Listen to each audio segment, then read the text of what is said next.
எல்லோருக்கும் வணக்கம். இன்றைக்கி பார்த்தீங்கன்னா, சப்பாத்தி பூரி கூட சைட் டிஷ்ஷாக வச்சு சாப்பிட்ற மாதிரி சூப்பரான ஒரு ரெசிபி தான் நான் உங்கள் கூட ஷேர் பண்ணிக்க போகிறேன். எப்பவும் போல் நம்ம தக்காளி தொக்கு இல்லை உருளைக்கிழங்கு மசாலா இந்த மாதிரி தானே செய்வோம். அதுக்கு பதிலாக இந்த மாதிரி ஒரு சப்ஜி செஞ்சு பாருங்கள். சப்பாத்தி பூரிக்கு ரொம்பவே சூப்பராக இருக்கும். இது சாதத்து கூட கூட வச்சு சாப்பிட்லாம். ரொம்பவே டேஸ்டியாக இருக்கும்.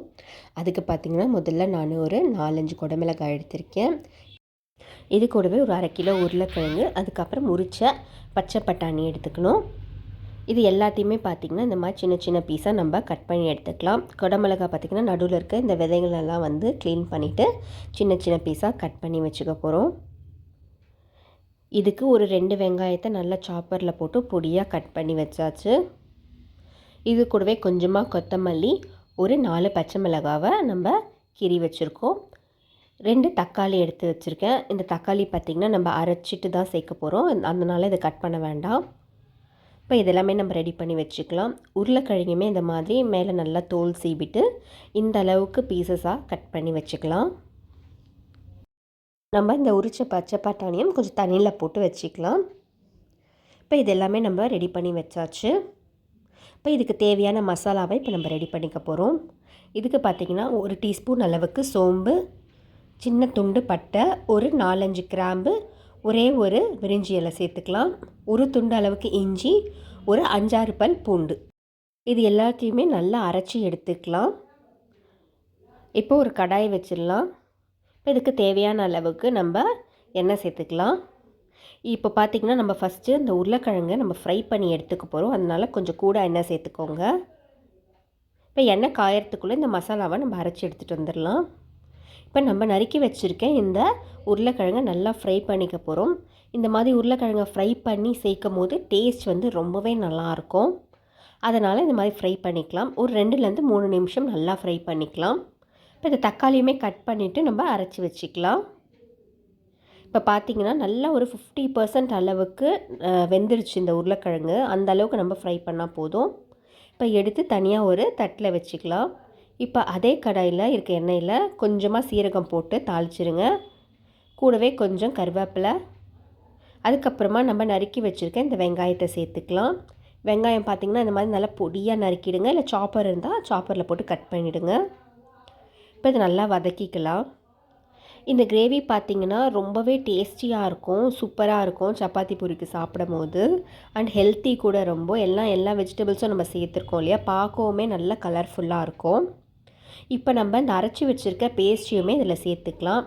நான் ஏன் எல்லாத்தையும் போட்டு அரைச்சிட்டேன்னா, குழந்தைங்க சாப்பிடும் போது இந்த கிராம்பு பட்டெல்லாம் வாயில் வந்து கடிப்படும் போது அவங்களுக்கு டிஸ்டர்பன்ஸாக இருக்கும். இந்த மாதிரி நீங்கள் அரைச்சி சேர்த்துட்டிங்கன்னா அவங்க அப்படியே சாப்பிட்ருவாங்க. நம்ம உடம்புக்குமே நல்லது. அதனால தான் இஞ்சி பூண்டு கூடவே போட்டு எல்லாத்தையுமே அரைச்சாச்சு. இப்போ அரைச்சிட்டு நல்லா வந்து ஒரு 2 நிமிஷத்துக்கு இதை வதக்கிக்கலாம். இது நல்லா வதக்கிட்டு நல்லா ஒரு வாசனை வரும், அந்த அளவுக்கு நம்ம வதக்கிக்கலாம். இப்போ இது நல்லா வதங்கிடுச்சு. இப்போ நம்ம எடுத்து வச்சுருக்க இந்த பட்டாணியை முதல்ல சேர்த்துக்கலாம். ஏன்னா பட்டாணி வேகிறதுக்கு கொஞ்சம் லேட் ஆகும்ல, அதனால் முதல்ல நம்ம பட்டாணியை சேர்த்துட்டு நல்லா வதக்கிக்க போகிறோம். இப்போ ஒரு 5 நிமிஷம் வதக்கினதும் நம்ம கட் பண்ணி வச்சுருக்க இந்த குடமிளகாயுமே சேர்த்துடலாம். குடமிளகா, உருளைக்கிழங்கு எல்லாமே சீக்கிரமாக வெந்துடும். பட்டாணி லேட் ஆகுன்றதுனால முதல்ல அதை சேர்த்துக்கிட்டேன். இப்போ இதையும் சேர்த்துட்டு நல்லா இந்த மாதிரி வதக்கி விட்டுடலாம். இப்போ நம்ம ஃப்ரை பண்ணி வச்சுருக்க உருளைக்கிழங்கையும் இதில் சேர்த்துக்கலாம். சேர்த்துட்டு நல்லா இந்த மாதிரி கலந்து விட்டுருங்க. காய்கறி பிடிக்காதவங்க கூட இந்த மாதிரி செஞ்சு கொடுத்திங்கன்னா கண்டிப்பாக விரும்பி சாப்பிடுவாங்க. ஏன்னா அவ்வளோ டேஸ்டியாக இருக்கும். இது வந்து 2-3 வெஜிடபிள்ஸ் சேர்ந்துருக்கிறதுனால உடம்புக்குமே பார்த்திங்கன்னா ரொம்பவே ஹெல்த்தி. இப்போது இதுக்கு தேவையான அளவுக்கு கொஞ்சமாக மஞ்சள் தூள் சேர்த்துக்கலாம். மஞ்சள் தூள் சேர்த்து வதக்கிட்டு இதுக்கு தேவையான அளவுக்கு உப்பும் சேர்த்துக்கலாம். இப்போ இதை நல்லா வந்து கலந்து விட்டுடலாம். இப்போது இதுக்கு தேவையான அளவுக்கு மிளகாய்த்தூள் சேர்த்துக்கலாம். இது வீட்டில் அரைச்ச குழம்பு மிளகாய்த்தூள் தான். அதுவே நான் ஒரு 2 டீஸ்பூன் அளவுக்கு சேர்த்துக்கிறேன்.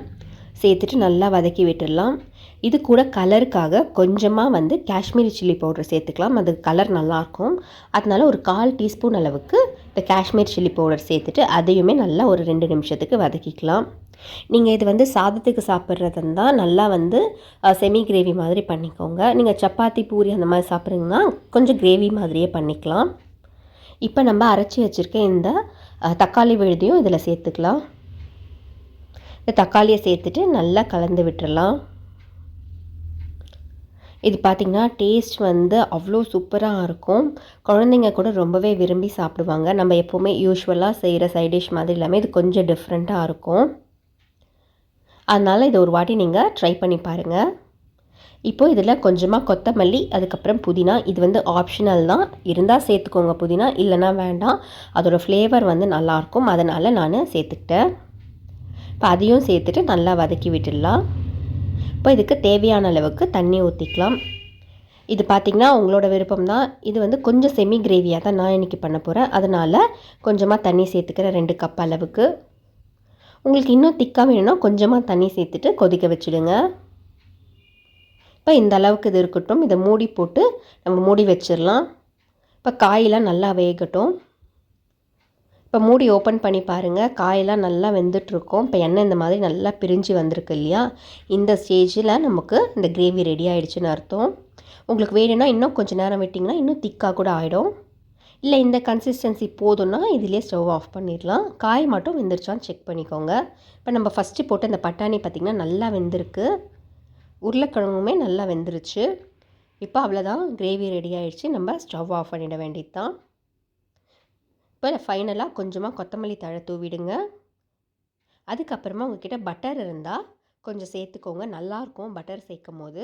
இதுவும் ஆப்ஷனல் தான், உங்களுக்கு விருப்பம் இருந்தால் சேர்த்துக்கலாம், இல்லைன்னா வேண்டாம். ஆனால் உங்களுக்கு இந்த பட்டர் சேர்த்து செய்யும் போது டேஸ்ட்டு ரொம்பவே நல்லாயிருக்கும். குழந்தைங்களும் விரும்பி சாப்பிடுவாங்க. அதனால தான் நான் சேர்த்துருக்கேன். இப்போ இந்த பட்டர் சேர்த்துட்டு நல்லா வந்து இந்த மாதிரி ஒரு 2 நிமிஷம் கலந்து விட்டுட்டு ஸ்டவ் ஆஃப் பண்ணிவிட்டு நம்ம சர்வ் பண்ண வேண்டியது தான். அவ்வளோதான், சூப்பரான ஒரு சைட் டிஷ் ரெடி ஆகிடுச்சு. பார்க்கவே எவ்வளோ சூப்பராக கலர்ஃபுல்லாக டெம்ப்டிங்காக இருக்குது பாருங்கள். இப்போ இதை ஒரு பவுலில் மாற்றிட்டு நம்ம சர்வ் பண்ணிட வேண்டியது தான். நீங்கள் ரைஸ் கூட சாப்பிடும் போதும் இது ரொம்பவே டேஸ்டியாக இருக்கும்.